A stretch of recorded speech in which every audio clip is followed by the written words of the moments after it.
I know, I know. I was in a meeting and now I'm racing to go to Fireballs. Jeez. Yeah. So Um, we have a full class today. excellent. I like that. That's a good sign. Yeah, so the students right now are focusing on the exploration. Uh-huh. I'm I'm having them do that so then we could get started on the lab or as That's much as we great. can. Okay. Yes. I won't say too much. I just want to let you guys know that your groups have already been assigned. The way that you find your groups is you want to go under the group menu in Canvas. You're going to select on that, and then you'll see something that will be a chemistry topic and a genre or type of music. Okay, that's going to be your group. You're going to select on that. If you go select on that, it'll take you to the people, um, and you select the people, and that'll tell you everybody who's in your group. You need to be reaching out to your group for your group project. So the rubric and everything is already up. Um, and I'll be giving a little recording on tomorrow at the beginning of tomorrow's class on that topic, and how to go through it, and how to find out everything. And you guys have three parts to your project. The first part is your parody, and so you guys have to make a parody with that particular genre that you guys have. So let me give you an example. One of the groups is molecular geometry, and so you guys will be talking about molecular geometry, and then the the genre of music that they're going to be doing is going to be reggaeton. And so this semester, well, this year altogether, is the fifth anniversary of rap. And so, in honor of that, all your projects are going to be some type of rap genre. Are you guys with me so far? Hello? Yes. Okay. I just want to be sure because I'm driving and I may lose you. So, so you have your parody, then you have your presentation. And so you guys have to do a group presentation. It's 20 minutes and 5 minutes of question and answer. So altogether 25 minutes. And you also have to make sure that you include your citations. You need at least 10 citations. And then the last thing is called the Canvas page. And so you guys are going to design a Canvas page where you're going to house your presentation. You're also going to house your parody, and then you're going to give me more information. It's a 200-word essay essentially about the topic that you guys have. Okay, and the whole purpose of it is that you guys teach students like your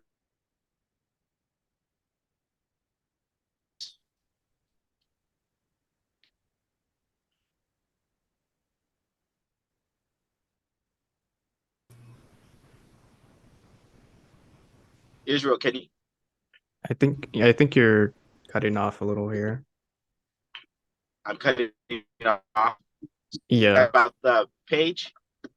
Okay, Yeah. and so tomorrow's class, I'll be talking.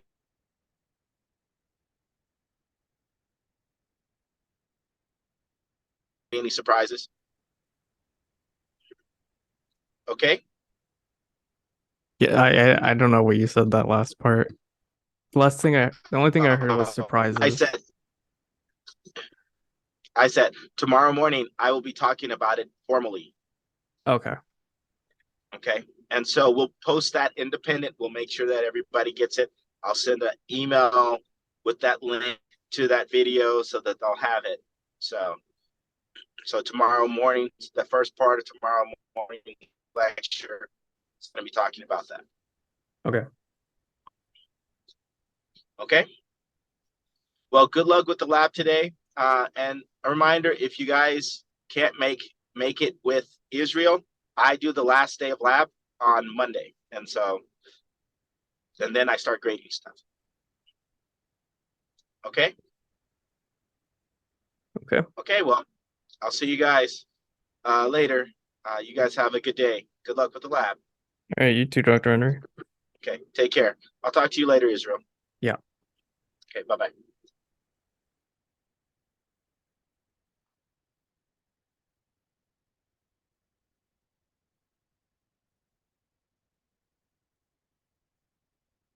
All right. I'm gonna go ahead and get started. So if you're not done, just keep working. Um, Again, you're more than welcome to do the labs at your own pace or do them alongside with me. And today we're going to be talking about chemical change.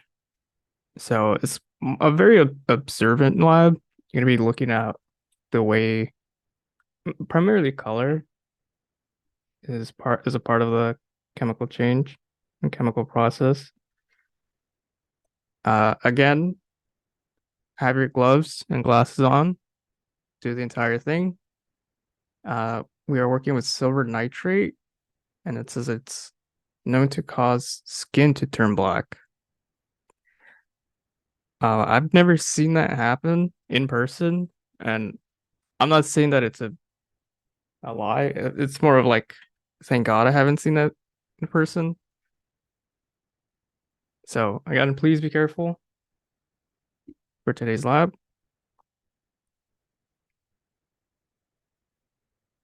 So I'm not sure how it is on your lab kits. Um, One thing's a little different in mine. So we're working with one of the main bags that's called physical and chemical changes. And here in the website, it shows them as little droppers. Mine aren't like that. I'm not sure if your guys's are like that. Mine came in little bottles. So if yours came in little bottles, um, we're just gonna have to be extra careful to not make a mess. Uh, Yeah, mine came in bottles too. okay. I'm assuming everyone's did then. So yeah, because it's bottles and they're not dropper bottles, we're just gonna have to be extra careful. So for this first part, we're gonna need a well plate. So if you don't know what a well plate is, it's the dish with 24 holes on them. Um, I wish I had a camera, but if you're not sure what it looks like, you're more than welcome to Google it. So let's get started with our first section here. So for this first part, we're gonna need to gather, I believe that's sodium bicarbonate and hydrochloric acid. I don't think you guys have gone over nomenclature yet in class. So for now, I'm just going to be referring to this as NaHCO3 and HCl.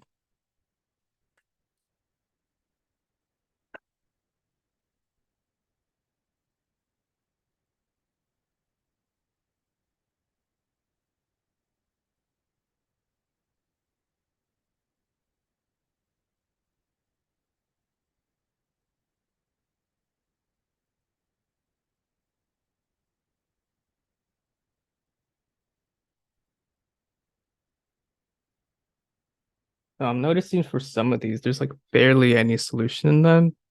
So I'm hoping there's enough to show some form of reaction.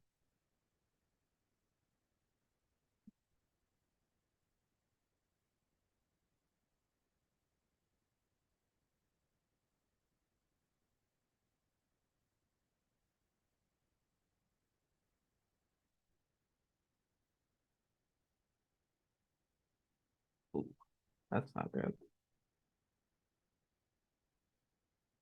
Yeah, it's a good thing I have gloves on because I think one of mine spilled a little bit. So that's nice. Tuesdays.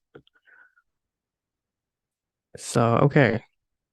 So our first objective is to observe the color of the solution of each solution, and then record our observation of the two chemicals before mixed under data table 1 under appearance. So this table looks like we're going to be doing a lot of observing.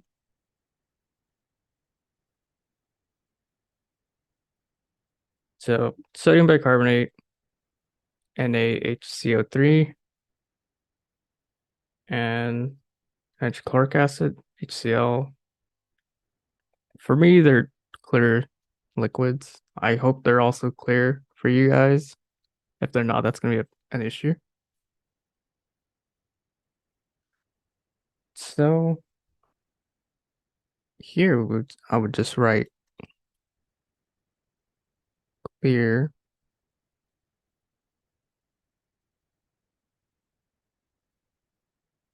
solution.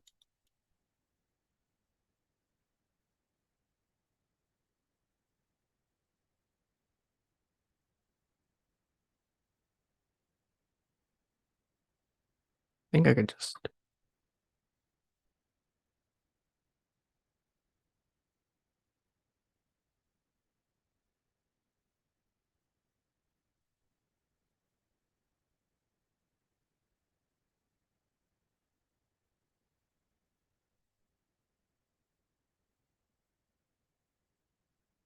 and then it says after that we're going to place roughly 4 drops of solution NaHCO3 and then 4 drops of HCl into A1. So if you didn't see, there's letters on the left side of the plate and then letters on or numbers on top.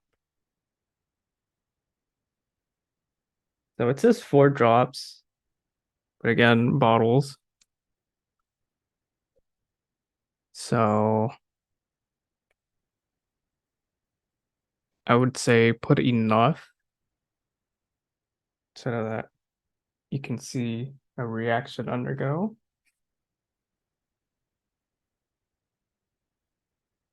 So one thing I noticed for mine is that there was no color change. So I'll note that down.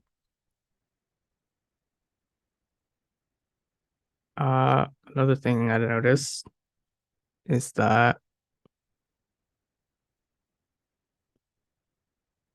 the solution almost, I don't know what the term would be, like it carbonated, if that makes sense. Kind of like a soda. So for giggles, I'll just put bubbly. Did a chemical change occur?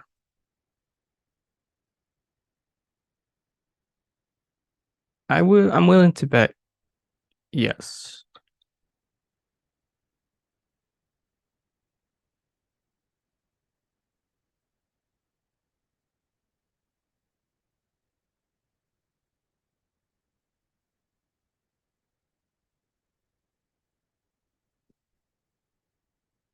So did you guys have a similar reaction?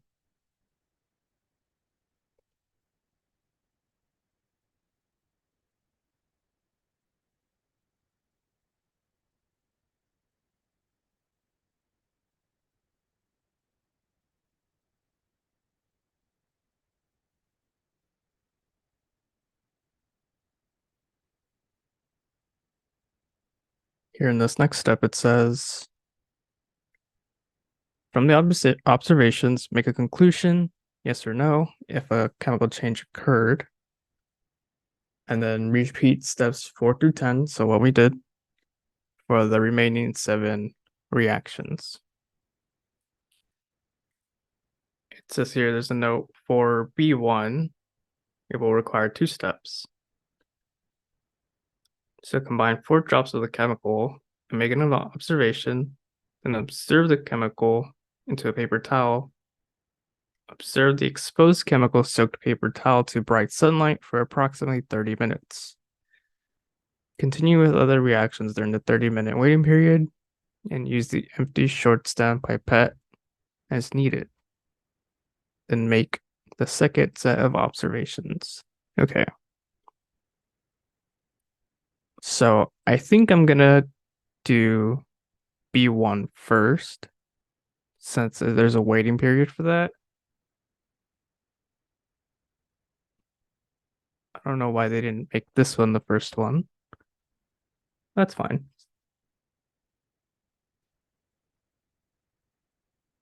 So, going based off the note, 4 drops of silver nitrate.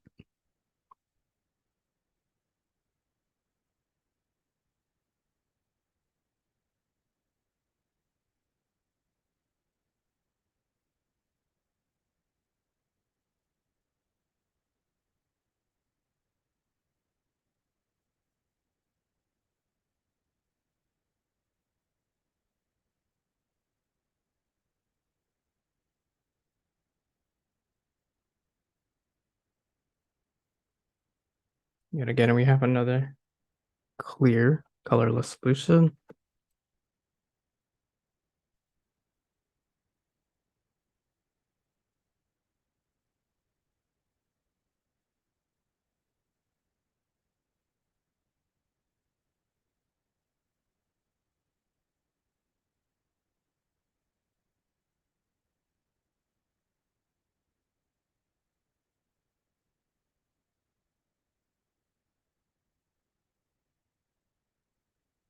And then 4 drops of the ammonium hydroxide, so NH4OH.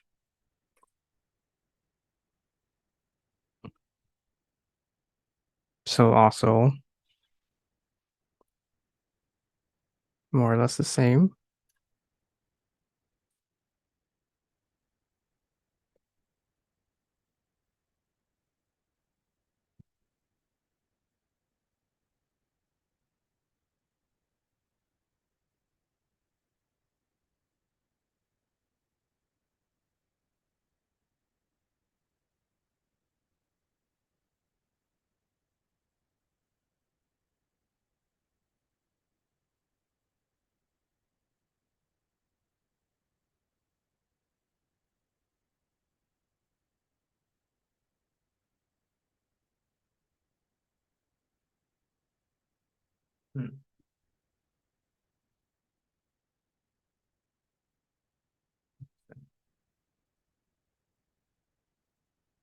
So initial observations, solution kind of becomes cloudy.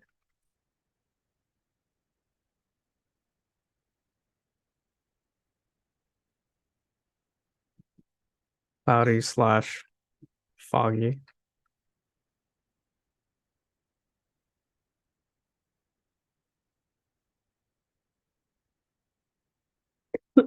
So now it wants us to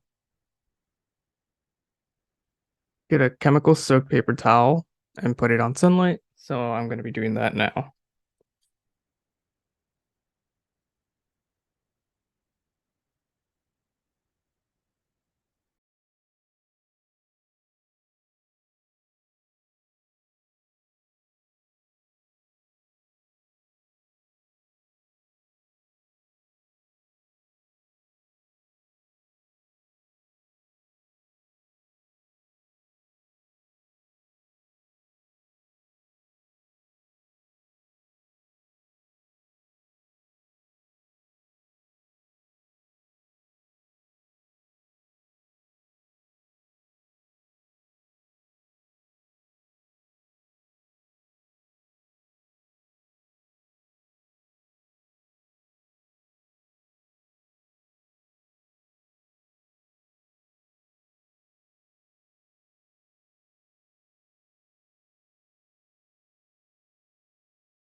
So where I live, it's like kind of cloudy. So I hope that doesn't affect my observations. So 30 minutes, I'll come back and check on this piece of paper.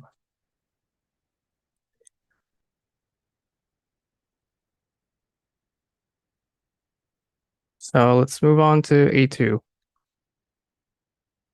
IKI indicator with starch.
So apparently the IKI indicator is plastic wrap over the lid. So make sure you remove that before opening the bottle.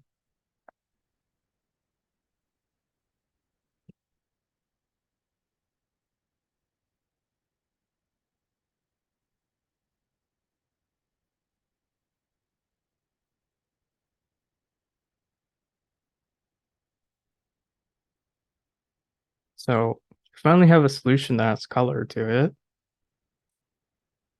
Kind of looks like Tylenol, but I don't want to write that.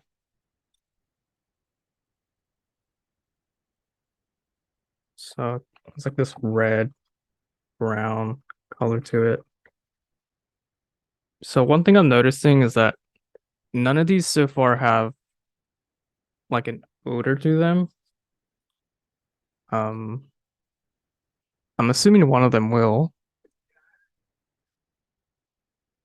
but for now, none have had the had a specific odor to them.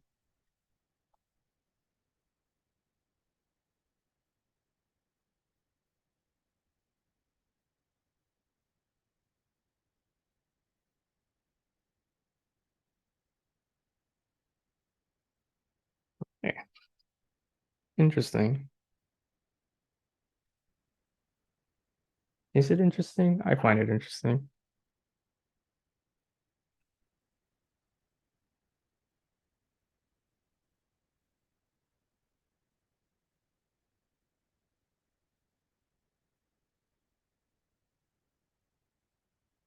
So one thing that I noticed is when the starch came into contact with the indicator, there was this like dark green color to it. I can't see that color anymore. I think once after the solution mixed, it kind of looks like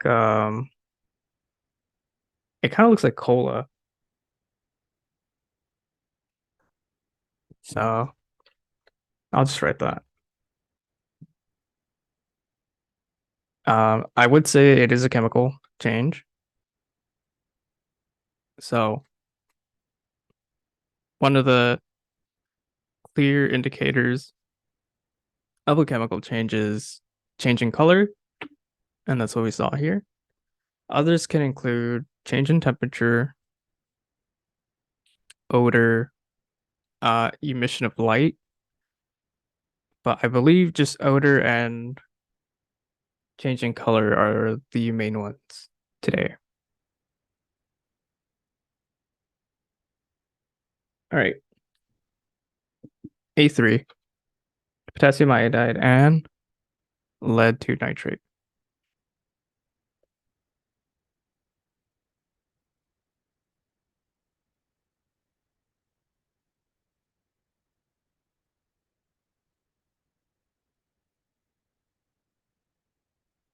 Also, again, I hope you guys are taking photos or even recording.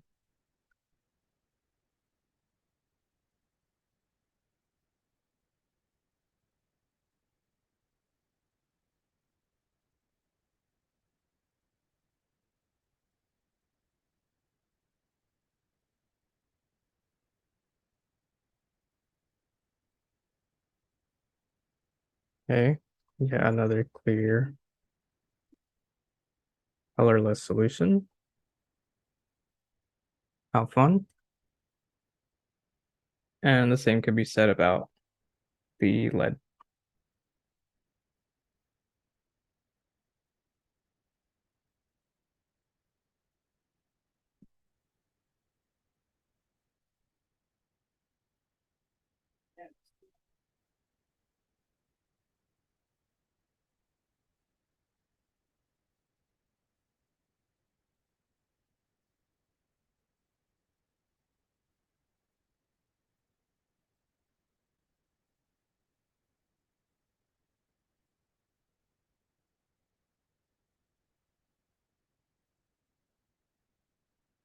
Okay.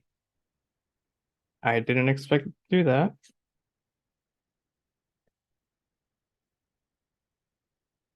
So immediately turns into yellow.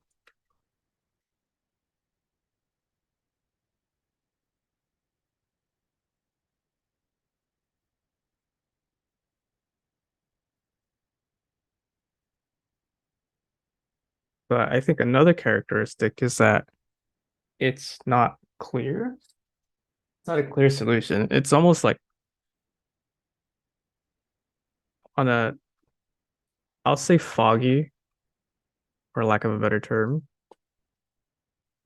Yeah, like it kind of looks like Tampico, the juice. That's kind of neat. Yes, it is a chemical change.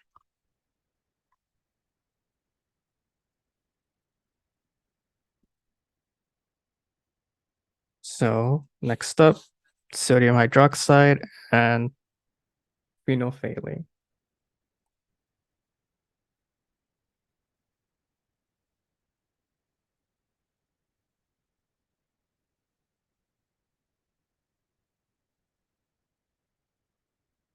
Some more clear colorless solutions.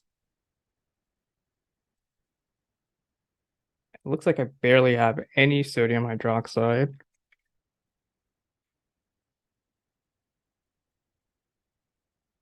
This is going on A5.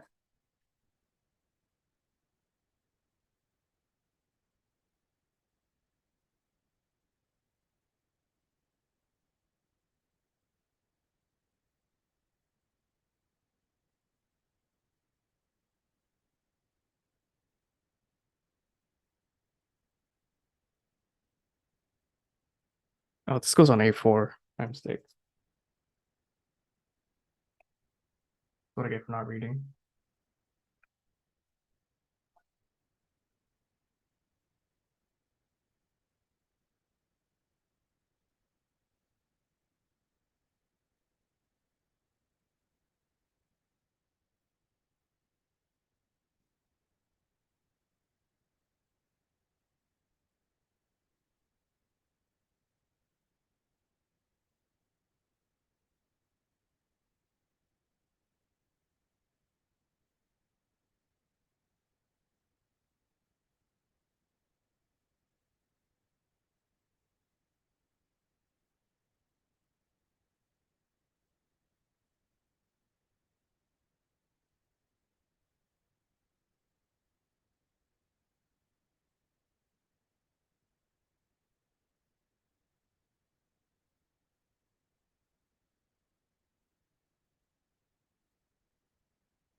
Oh, nice. So this one turned purple for me.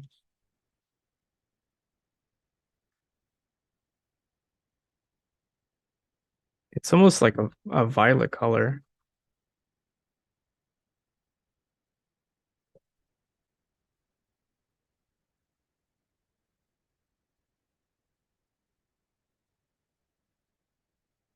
So I'm curious, how far are you guys? Or are we more or less in the same spot?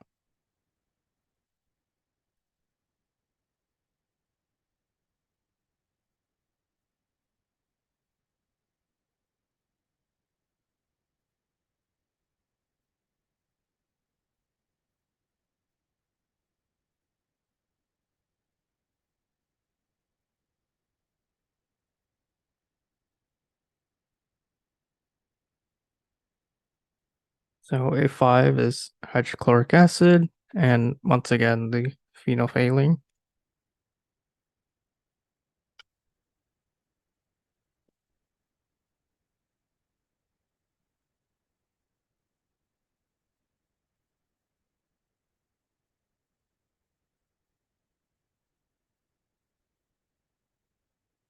So I hope I don't have to use any more hydrochloric acid because I think I just about used all of mine.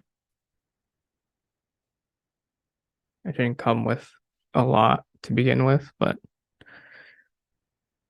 these things happen. I believe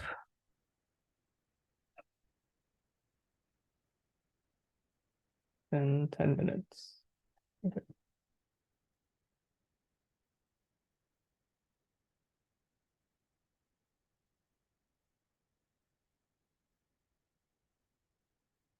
Oh, this one's interesting.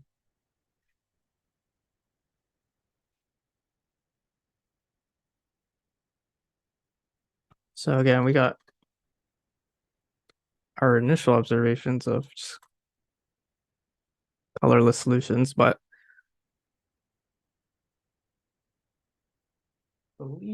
so it's foggy, cloudy, the usual.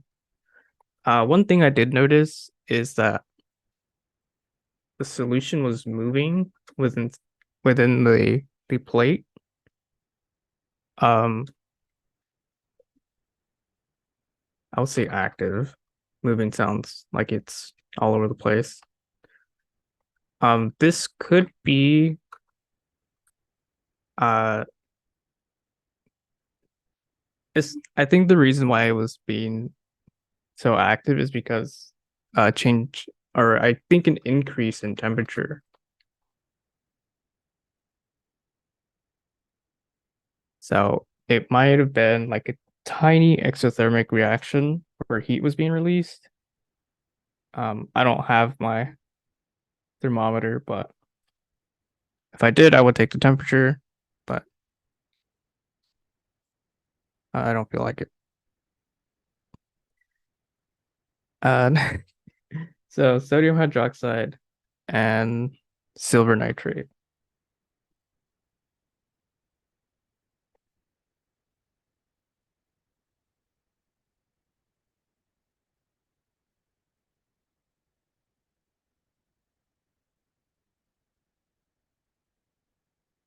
So some more fun colors of the solutions being clear and colorless.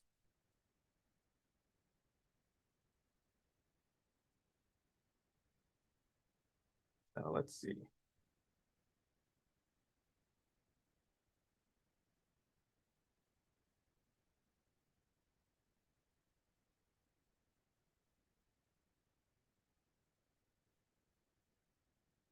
I'm just about done with my sodium hydroxide as well.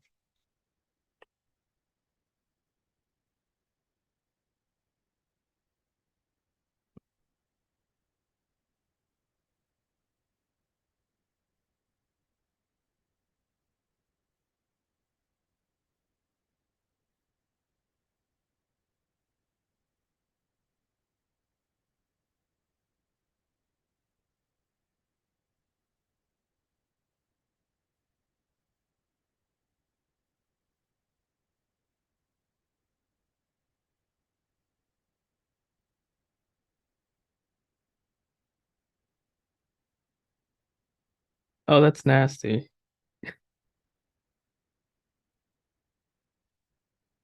Um,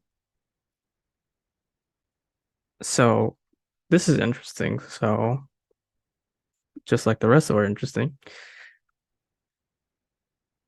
I saw that he had a formation of solid.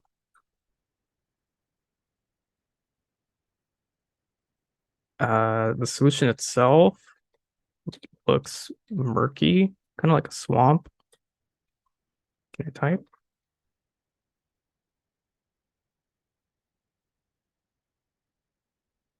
So I'll put dirty. As for the solid, it looks like clumps of dirt. I'll just say it as is. It looks like poop, I'll be honest.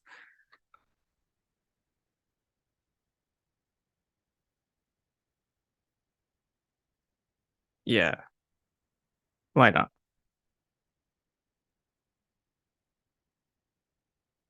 So I'm gonna check on the towel, the paper towel that had our B1 solution. It's only been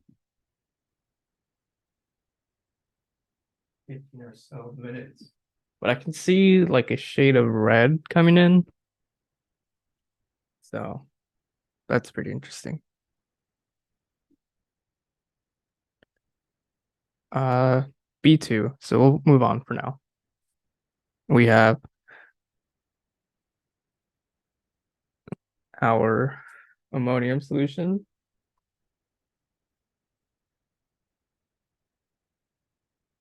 And copper to sulfate. So unlike 90% of the solutions we've been working with, copper actually looks different.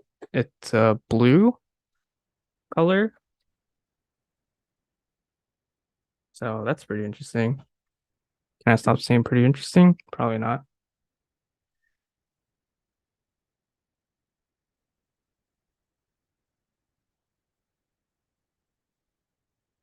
It looks drinkable, but I'm not going to do that for obvious reasons. So let's mix the two.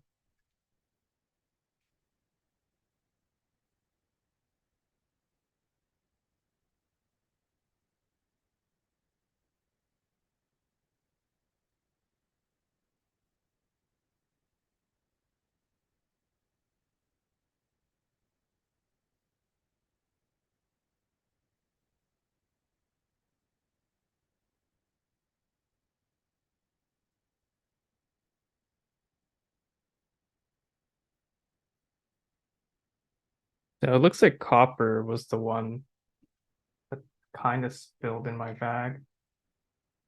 It's the only blue solution that I have.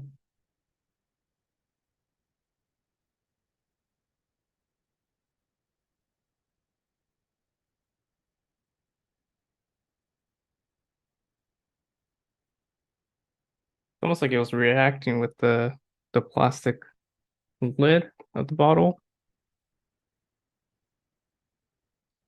And it's all over my fingers. That's great. Good thing I have gloves on. How far are you two in the lab? Am I moving too fast?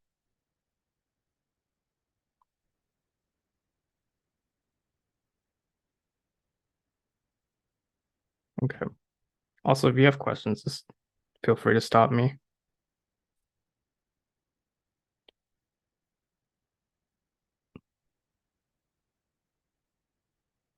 So, a little disappointing that the blue solution, the one that we had color for, stayed blue. It's a little foggy, but barely. I'm willing to say that this isn't a chemical reaction, but or a chemical change.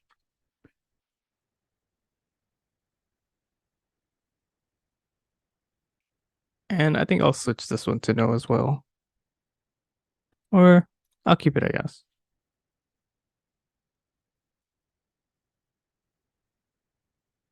All right. We did all of them, and we're just waiting on the B1. I think I just need 10 more minutes on that. Yeah. So we'll come back to that. And that looks like the first part of the lab. So now it's giving us instructions for cleanup. And it looks like we can pour the chemicals down the sink. Keep the water running on the plate. And use distilled water for a final rinse. So if you don't know what distilled water is, it's usually those giant gallons that you can buy at the supermarket. Most of the time when it mentions distilled water, that's what it is. And then dry them with paper towels. Wash your hands thoroughly with soap and water. Okay.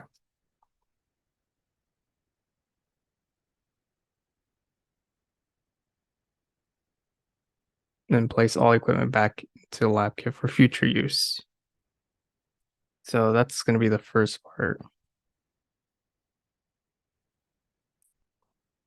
And I'm going to wait the remaining 10 or so minutes so I can fill in the last observation.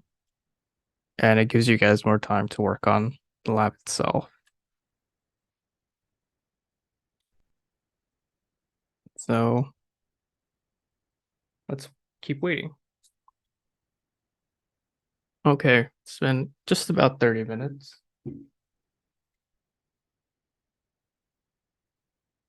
And I can kind of see a change. So one thing that's affected by my chemical change is that it's not really sunny right now over here. But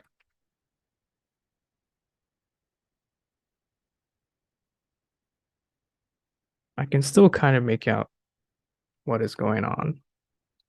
Hopefully it's not the same situation. Hopefully you guys have actual sunlight over there. I mean, yes, technically there is chemical change in color.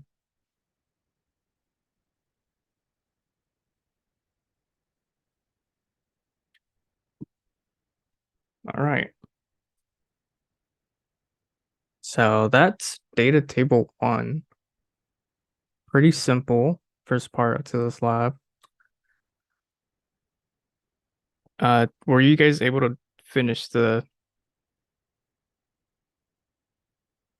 8 or so mixtures?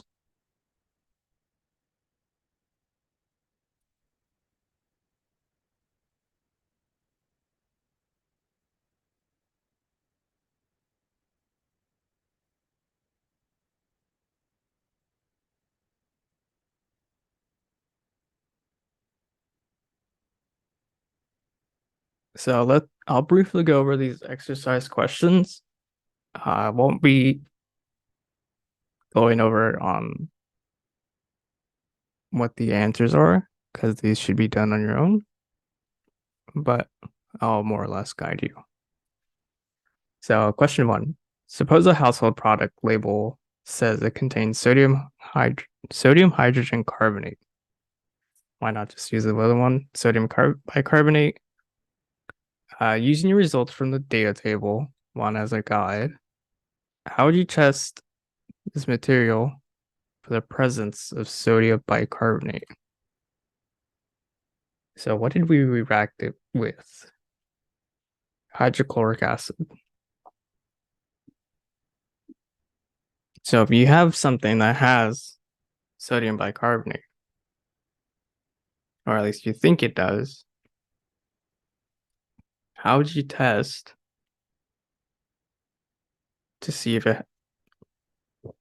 it's present in that product?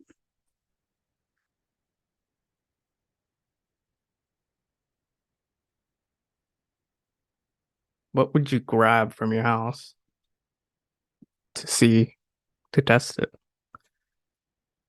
Write question 2. Write the chemical equation for the reaction on well 6. So we have sodium hydroxide and silver nitrate. So we have sodium hydroxide plus silver nitrate. And it wants the chemical equation.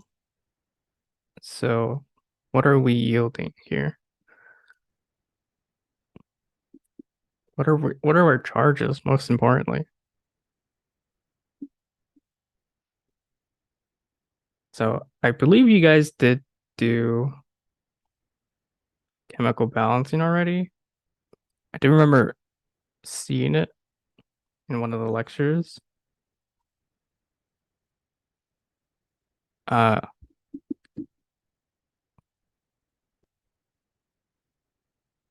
Unless I'm wrong here. So I'll set this up.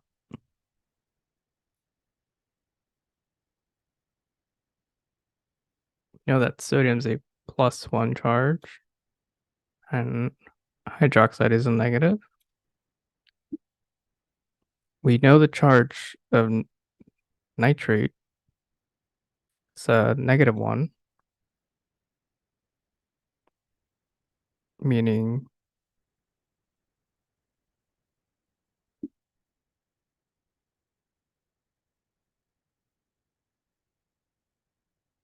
oh, I wrote this wrong.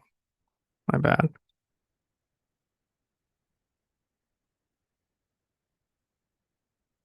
There it is. Because this should be a plus. And when we mix the two, we know that it's a double displacement reaction. So we know that our positively charged sodium is going to want to react with our negatively charged nitrate, and which leaves the other two to react with one another.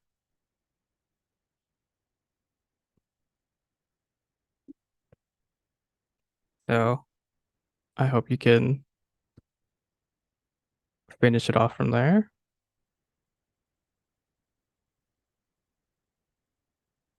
Next question. One of the reactions you observed resulted in the product of sodium chloride, water, and carbon dioxide. In which well did this reaction occur? And describe the observations of this reaction to support your answer. So I think in the exploration page, you guys talked about what is a combustion reaction. So under a combustion reaction, we know that our products are going to yield water and carbon dioxide. So I guess I gave you half the answer here. And we know we're working with sodium and chloride. So judging off the data table, looks like you guys have to figure out which one of these reactions can undergo a combustion reaction. So we know we have sodium, we know we have chloride, so that should narrow your options there pretty heavily. All right, question 4. You found a sample of solution that has a faint odor resembling vinegar. To verify that it is vinegar, you add a few drops of phenolphthalein, the sample that turns pink, From this result, you can assume that the sample is indeed vinegar and contains some vinegar. Explain your answer using the results from data table 1.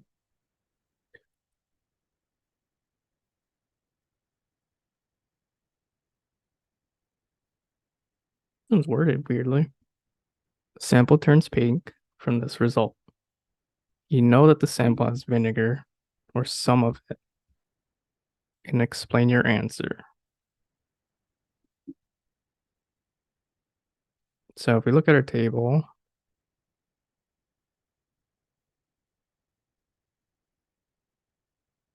we worked with phenolphthalein in A4 and A5.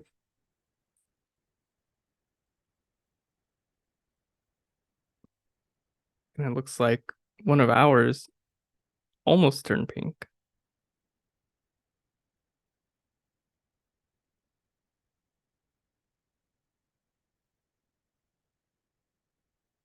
So there's vinegar in the sample. There also might be something else.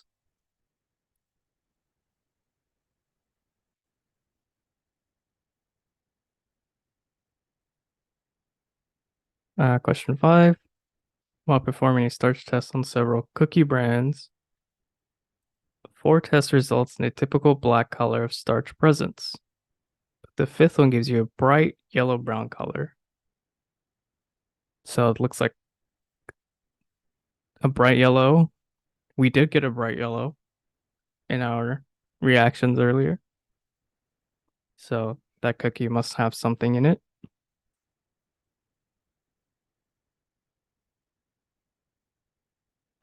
Question 6.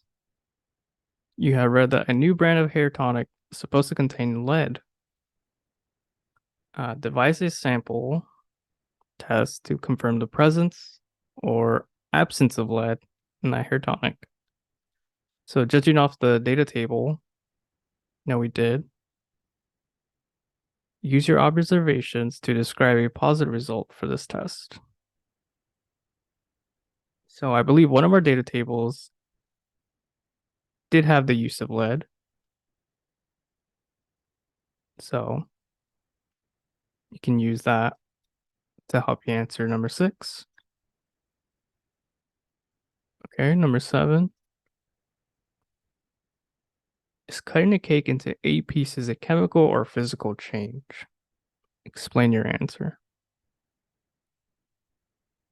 So, interesting. One way I like to look at it is a chemical change is irreversible. So, like, take a piece of wood and you light it on fire and it's charred. Can you reverse that reaction? Can you turn that charred ash back into wood?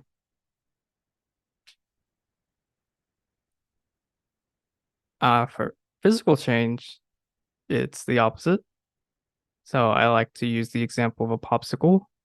So if you lay a popsicle in the sun and it melts, it's all liquid. Is it still that popsicle?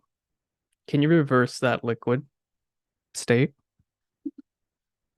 So that should help you answer number 7.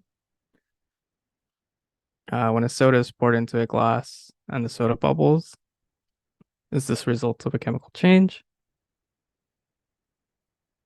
Kind of similar to our first reaction. Okay, question 9. In B1, what was the reactant in the second step? Did this reactant cause a chemical change? Use your observations to support your answer.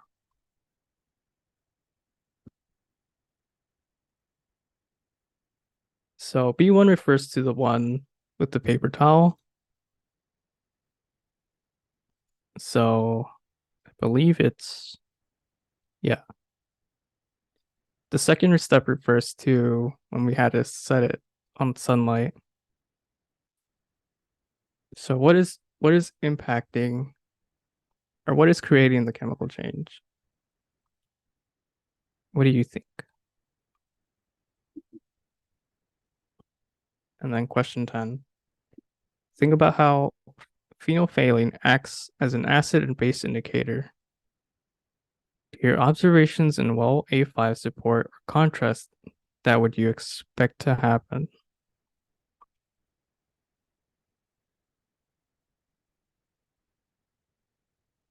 So let's look at which one? 5.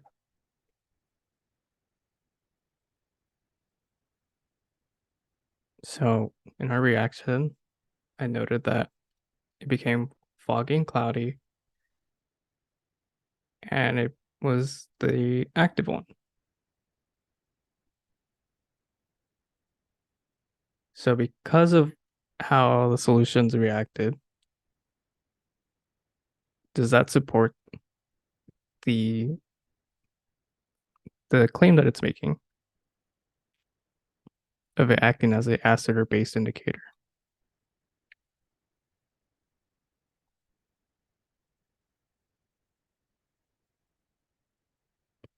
All right. You guys ready to go do the part 2 of the lab?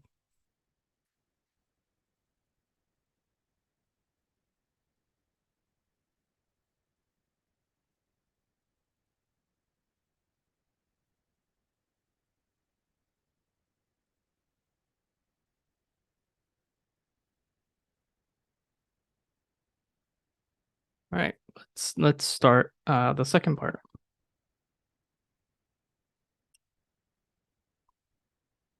So this lab only has 2 parts. So we're almost done. And we have another data table. So we are going to be working with fire here. So make sure you're in a spot that it's not going to cause a flame to go off.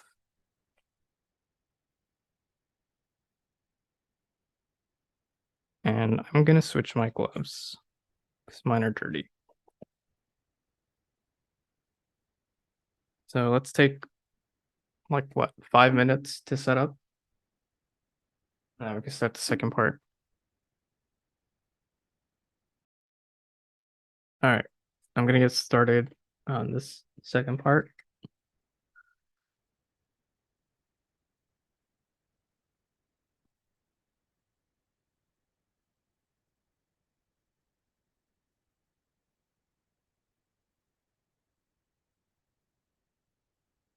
So again, we're working with heat, so please be in a safe place that allows for heat.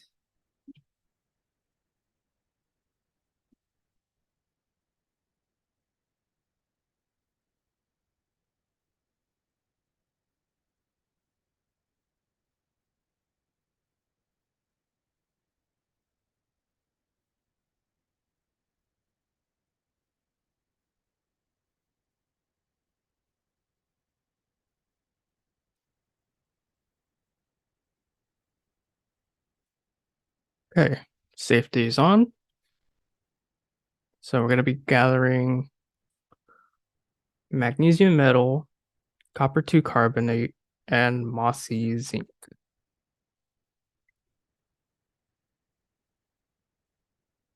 So the mossy zinc and the magnesium metal, they're, well, metals. So they're very hard to miss. The copper 2 carbonate is actually a form of powder, it looks like.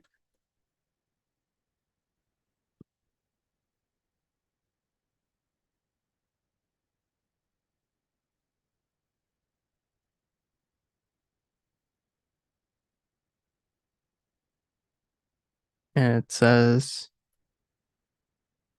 observe the physical properties of the 3 chemicals, color and state of matter, and record in data table 2 under initial observations. So let's look at that.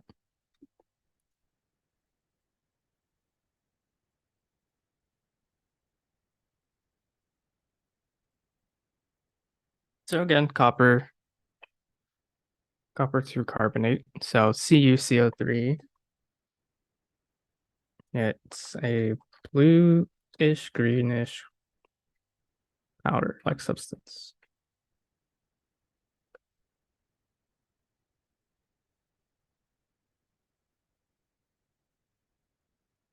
Would you guys agree?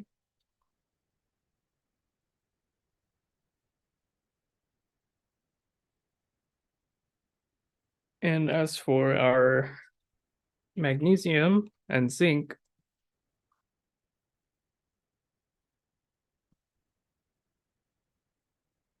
I wouldn't know how to describe these. So for the zinc, my mind wants to go say rock. They just look like rocks to me, even though I know that's not right. I noticed that they're pretty brittle. I was able to bend one of these right now. So I'll just say that. Gray, brittle.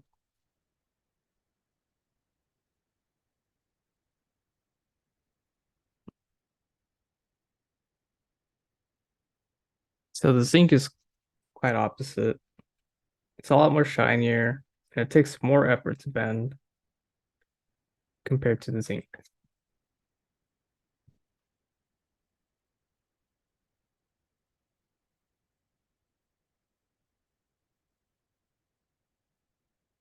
Split sturdy. All right. So place the 3 test tubes into empty wells of the test tube rack. So we have a test tube rack with 6 holes in it. That's what we're going to be using. And test tubes. Where did I put them?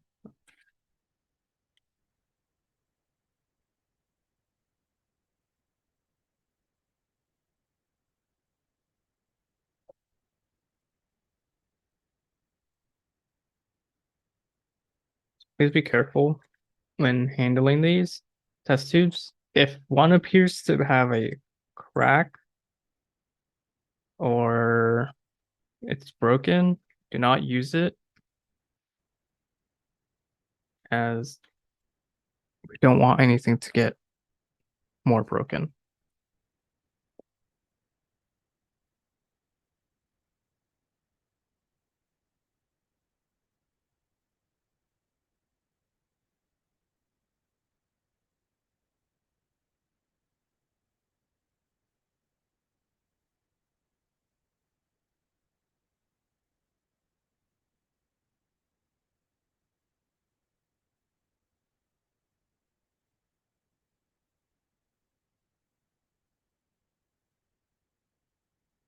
It says using a tweezer, put 1 piece of magnesium and 1 piece of mossy zinc into 2 different test tubes. And then using a spatula, add a pea-sized amount of carbon or copper 2 carbonate.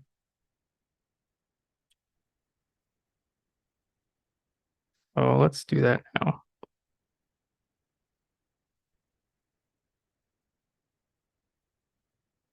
You guys have any questions so far?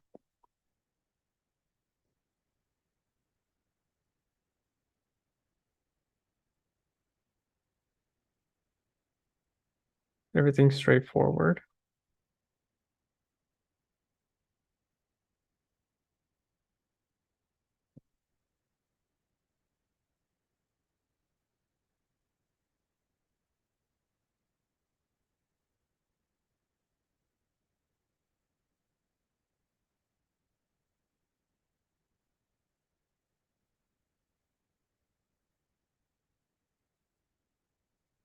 Surprised it's not asking us to weigh everything.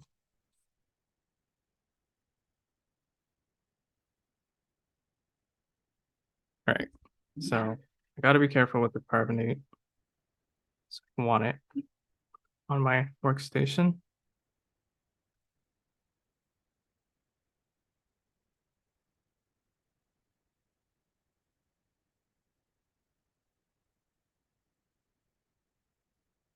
All right. and place the burner fuel on the pie plate, uncap it and light the wick using a match. And then using a test tube clamp, pick up the test tube containing the metal and hold it over the flame to heat the metal tube. And then I'm going to read on. So observe the effects of heating the magnesium in the test tube and record your observations. Repeat steps 9 and 10 for the other two, and then read all the rest of the steps before moving on to 13.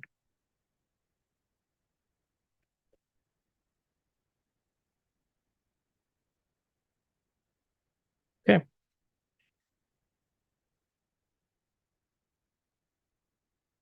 All right. I'm gonna light my burner fuel.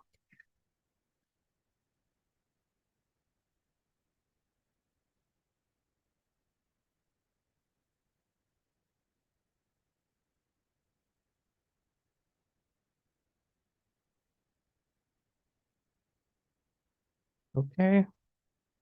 So I'm gonna start with the, what is it? Magnesium.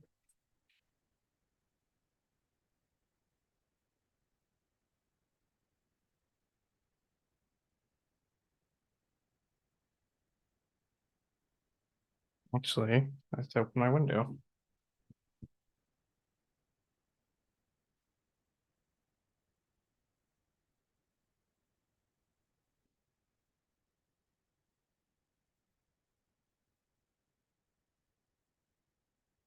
So I'm gonna start heating up the metal.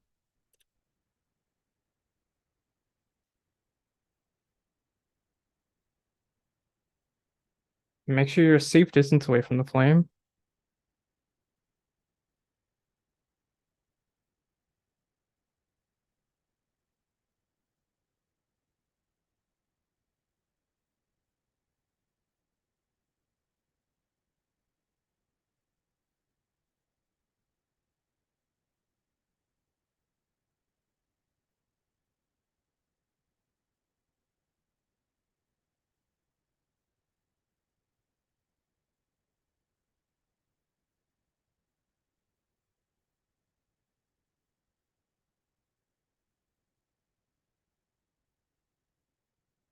I'm not really seeing a giant change right now.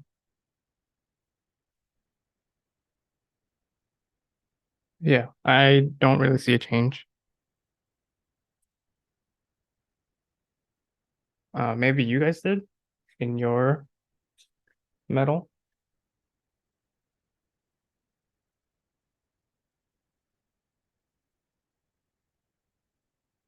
So,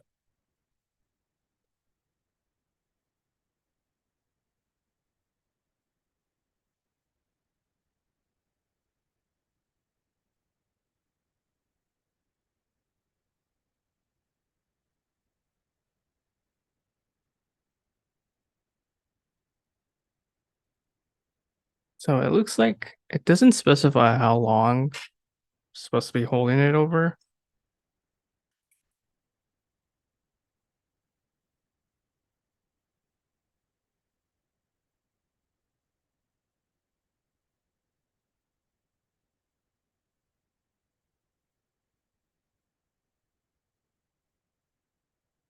So maybe at most a few minutes for each one.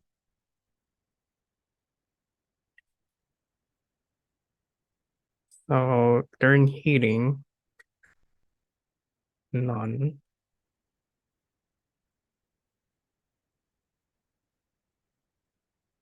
Again, it may be because of where I'm positioned. I'm right next to a window, so that could be affecting my observations. So it may be different for you. So we're gonna move on to zinc.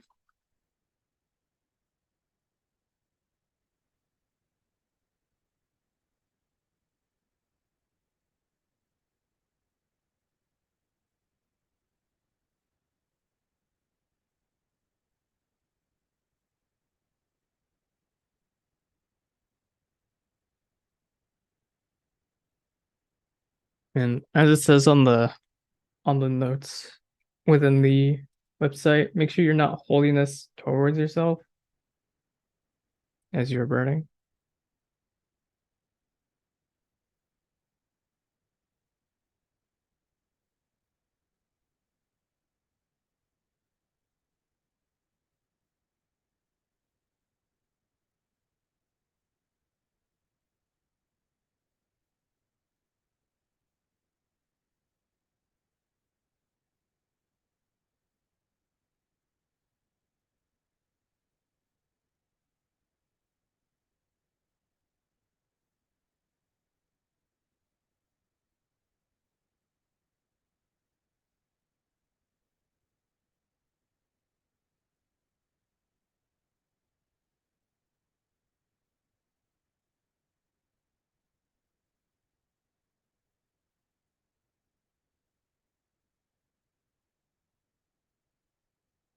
So I think the shape of the zinc metal for me, I can't tell if it's placebo or not, but it looks like its shape is um being changed from the heat.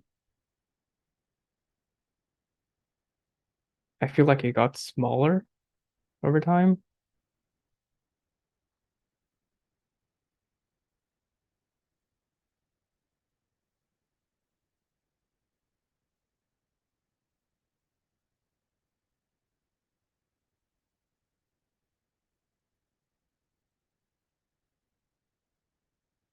Yes. So do you think it is getting smaller?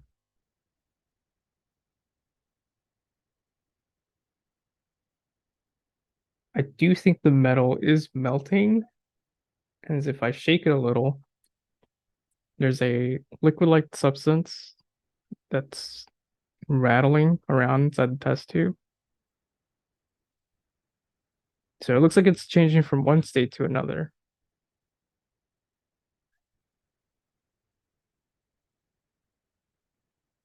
Oh, it's also changing color almost.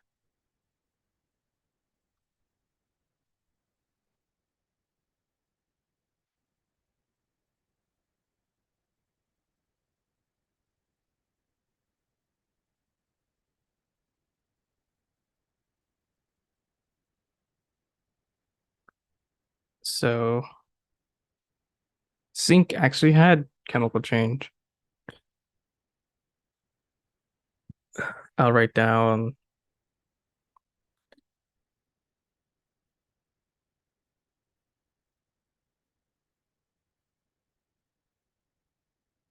and subtle changes to its color.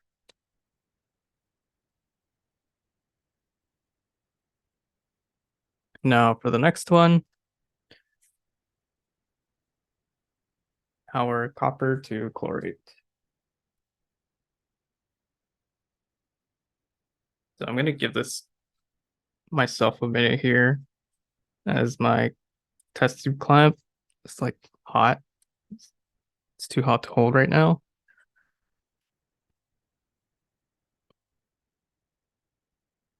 Did you guys see any change in this magnesium metal?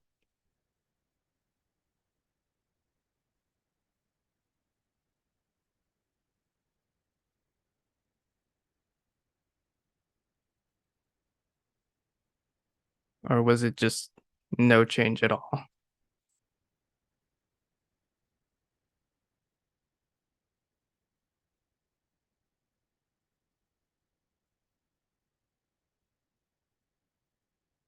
All right. Next one, copper. So again, make sure it's not facing me while I'm burning it.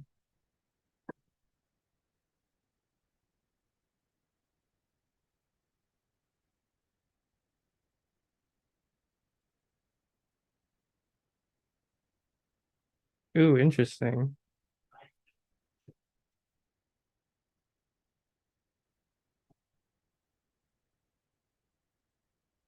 So glad I did this over a window.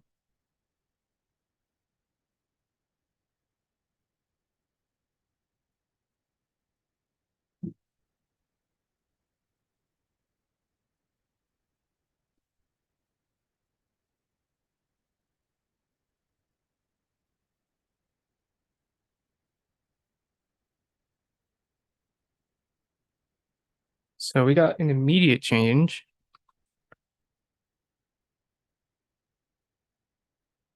As our powder turned black. Also, another thing that I noticed is that smoke was being emitted.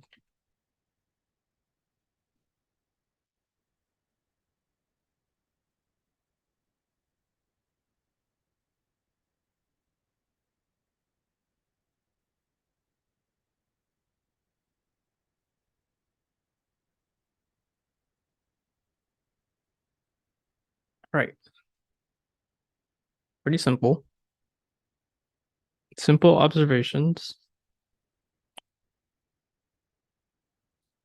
Ideally, you guys would be more specific in your observations.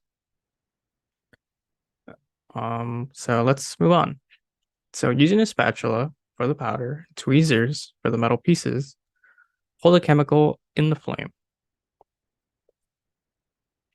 So instead of putting them in a test tube, this time we're going to be holding them outright. Make sure to keep all loose clothing and hair from the flame and keep the flame away from your face.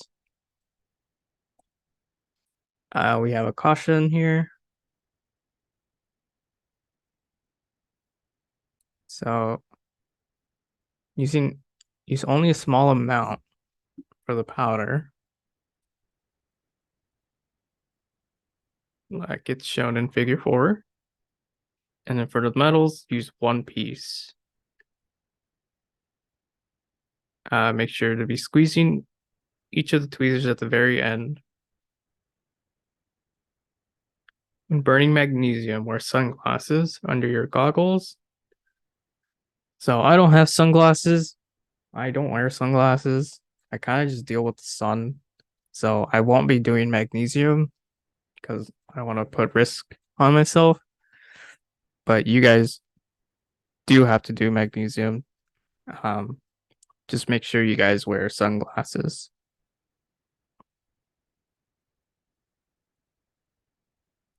So here, figure 5 is ideally how we should be when burning them.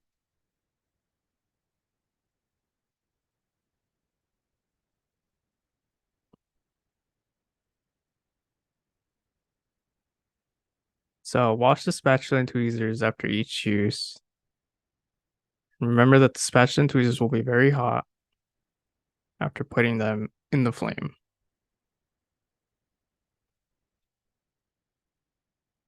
And then record our observations. So I'm going to be doing zinc. Again, I don't have sunglasses, but you guys should.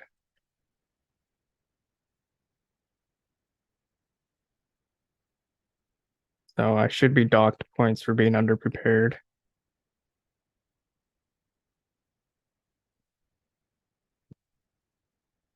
One thing to note, I'm very curious why it wants us to hold the zinc metal over the flame when in the test tube it was getting liquidy. So that'll be fun.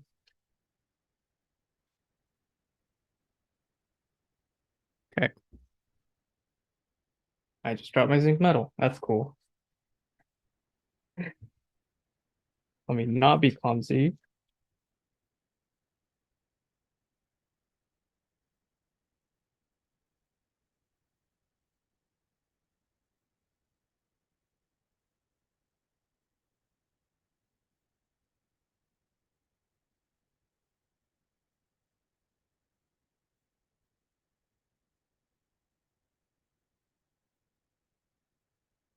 All right. Zinc metal.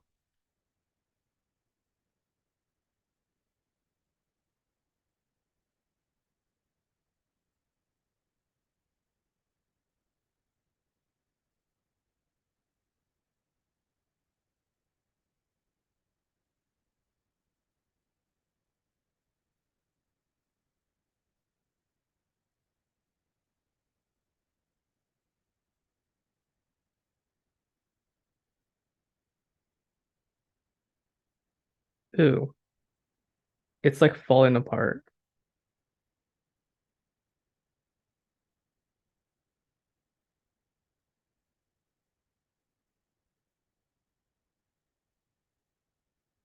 Yeah. It fell apart for me.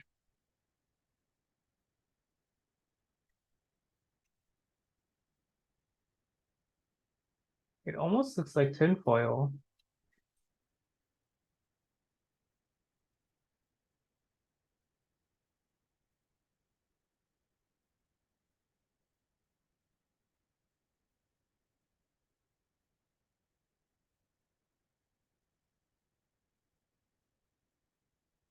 Yeah, my grandma's gonna kill me for getting zinc all over her plate. Okay. So, um, well, for starters, I guess the obvious fell apart quickly.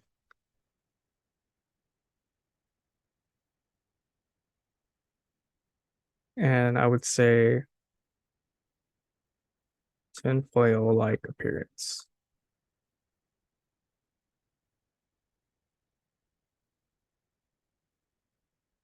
I don't know if I spelled appearance right. I'm not an English major. And then it wants us to do the copper.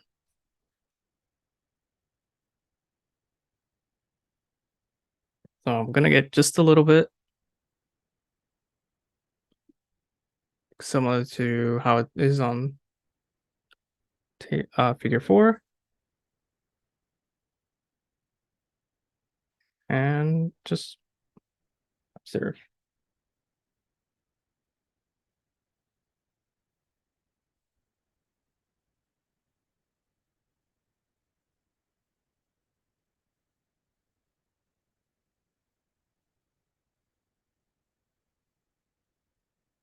Oh, wow, that's really cool.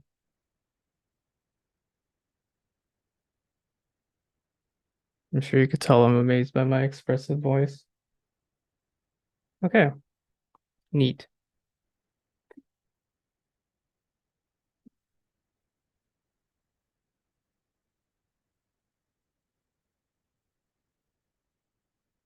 So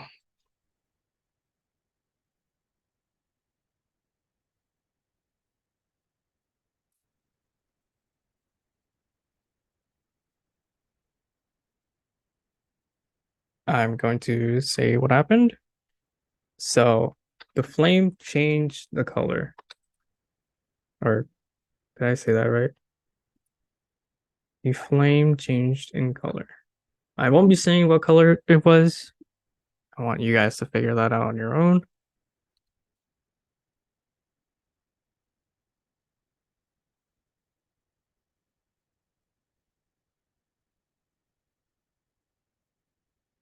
And let's move on. So using the aluminum cup to extinguish the flame. We're doing that just now.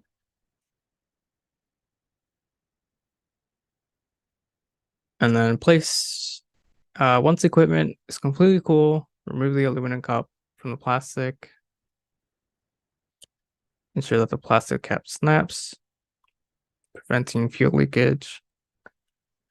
So just like last lab. Then clean all equipment and return to lab kit for future use.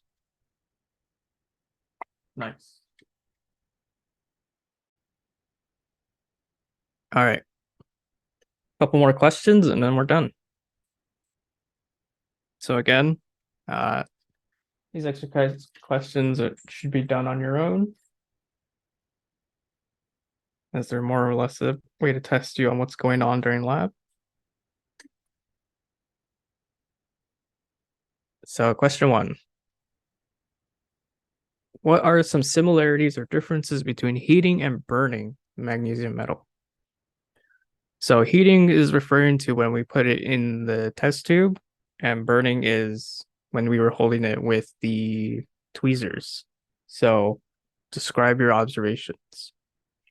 What are some differences? So question 2. again, but this time with the zinc metal.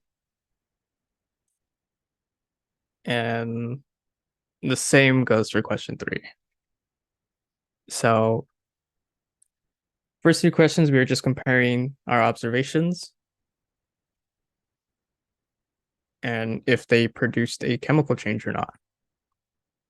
Question 4, what are the differences between heating and burning? So in general, how different were the metals compared to when you were using the test tube to the tweezers? And then which of the 3 chemicals, so in this case, when it refers to chemicals, just know we're talking about the metals and the powder. So which of the 3 produced a physical change? So after the heating and burning was done, which looked different in terms of its physical looks? And that's question 5. And now we're at evaluation. So evaluation is done on your own. It's more or less the same thing as exploration, except it's post lab now. And with that, that's the lab. So reminder to clean up. So in this lab, everything should be able to be go down the sink. And if you have any questions, feel free to email me. Other than that, we're done. We finished the lab.